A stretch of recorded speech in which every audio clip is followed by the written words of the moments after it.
my series about addiction.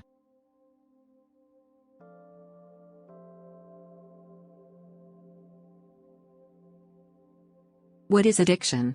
A person who has an addiction consumes a substance or engages in a behavior that, despite negative consequences, is highly motivating to repeat due to the rewarding benefits. Alcohol, inhalants, opioids, cocaine, nicotine, and nicotine usage are only a few examples of the drugs and behaviors that can cause addiction. There is evidence that important neurobiological characteristics of addictive behavior are shared. They heavily involve the neurotransmitter dopamine and reward and reinforcement pathways in the brain. Additionally, in line with other highly motivated states, they cause the prefrontal cortex, the seat of the brain's greatest functions, to undergo synaptic pruning, which sharpens the attention on cues pertaining to the desired substance or activity. It's crucial to understand that these brain alterations can be reversed once substance use or other problematic behaviors are stopped. There is a higher risk that mental health issues like sadness and anxiety, as well as other pre-existing issues, will be present with both substance use disorders and gambling practices. Gambling disorders and substance use disorders share many of the same brain mechanisms and treatment strategies. Substance abuse and gambling disorders are complicated illnesses that have an impact on the brain's motivational, reinforcement, reward, and memory systems. They are characterized by craving, social impairment, which interferes with routine tasks and relationships, and impaired control over usage. Regular use usually compromises relationships and duties at work or school.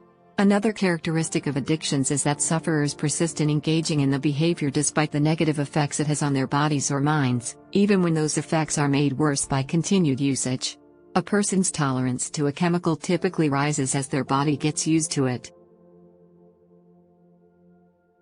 People who acquire an addiction may not be aware that their behavior is creating issues for both themselves and others because addiction affects the executive processes of the brain, which are located in the prefrontal cortex.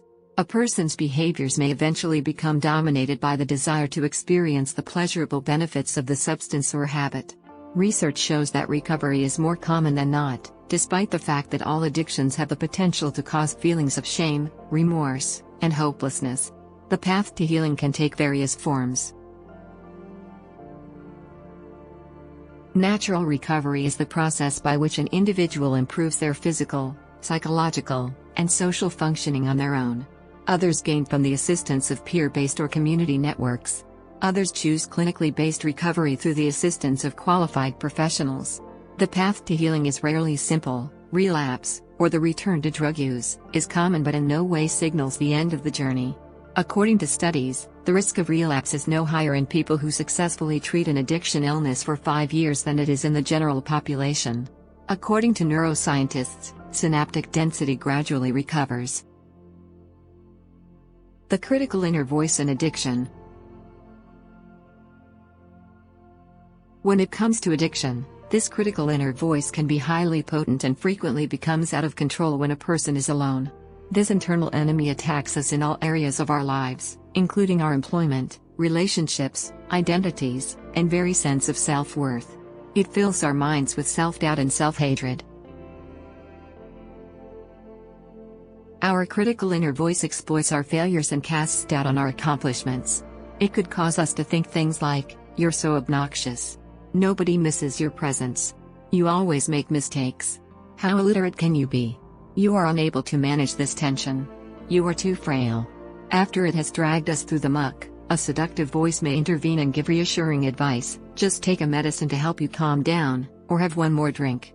You certainly require it right now." Among more than 1,000 Americans with substance use disorders, SUDs, the Addiction Policy Forum found that 20% had increased their own or a family member's substance use since the pandemic began. Additionally, over a third of respondents noted modifications to or interruptions in the use of treatment or recovery support services during COVID-19. The usage of non-prescribed fentanyl, cocaine, heroin, and methamphetamine increased significantly during COVID-19, according to a Millennium Health review of more than 500,000 urine drug test results. Coronavirus-related conditions that cause discomfort and anxiety can raise a person's risk for substance abuse. I was using the alcohol to distract myself, one author wrote in an article about her own relapse during COVID-19, from the fear that loved ones would die, from the fear that I would lose my job and might not be able to get another one, from the fear that hospitals were going to run out of their limited supplies. Many people are coping not only with a terrifying sense of uncertainty but also with the loneliness brought on by social distance. According to studies, drug users experience loneliness more intensely, which may increase their propensity to engage in risky conduct and consume drugs. In addition, social isolation has been connected to a rise in relapses among addicts in recovery. Many such sufferers have expressed worry about being able to obtain in-person therapy during COVID-19. Thankfully, there are still many treatment facilities and support groups accessible, with many, including Alcoholics Anonymous, using digital channels to offer the necessary help and support. But as people find themselves spending more and more time alone, it's crucial to take into account the internal motivations that might be pushing them to engage in unsafe and damaging conduct. By giving into an addictive urge, our inner voice might make us feel in control or as though we are being kind to ourselves. But as soon as we take its advice, it often turns against us. You are so frail. You made another error. You really are a failure. How are you able to do this? The majority of people are able to recognize how this inner critic criticizes them for making mistakes or engaging in addictive behavior, but they are often unaware of how cunning it can be in providing seductive and ostensibly comforting messages that lead them to engage in addictive behavior in the first place. In order to combat this internal foe, it can be useful to become familiar with its patterns and recognize when it first enters our thought processes. Then, we might respond to this voice with a mix of defiance, fortitude, and self-kindness. The first thing to realize is that there is enough room for this voice to become louder due to the conditions the pandemic has produced. All of us should be conscious of the damaging and gloomy perspective it could adopt toward our situation, dimming our view and warping our perception of reality. You are unable to handle this. You must go away. You have nobody to turn to. You are such an idiot. Nothing will change for the better. It would be best to give up. We can start to externalize these inner voices and regard them as an enemy from the outside once we have identified the internal and external triggers that are causing our actions. Another approach to achieve this is to record these voices as you statements in the second person. To unwind, you need a drink. Without it, you'll never feel better. Nobody is interested in you. This further enables us to distinguish between our true viewpoint and our critical inner voice.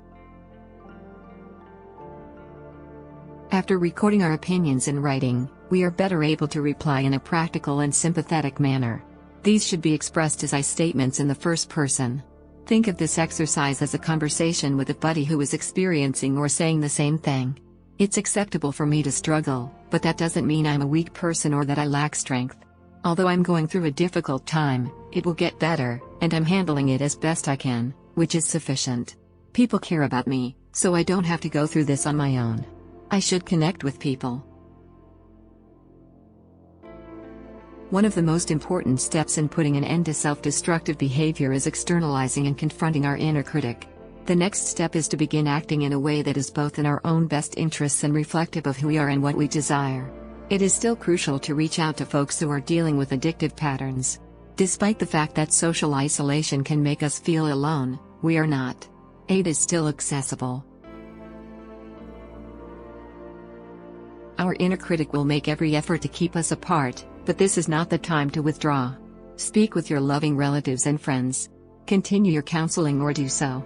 There are many online communities and opportunities. The rehab facilities are open.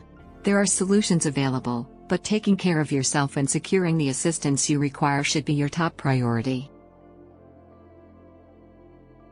Right now, taking care of ourselves, making baby steps, and choosing everyday actions that support maintaining our connection to our true selves should be where our strength lies rather than trying to bear the weight of the world. We must stick to our own side through every challenge. We find we can feel whatever sadness the outside world provides and withstand much more than we imagined we could when we can defeat our internal adversaries. Finally, we must always remember to meet ourselves with unflinching, limitless self-compassion, regardless of the route we're on or the process we're going through, whether it's fending off temptation or dealing with relapse. There is hope even if we are going through what may be the most difficult year of many of our lives. Thanks for watching, and don't forget to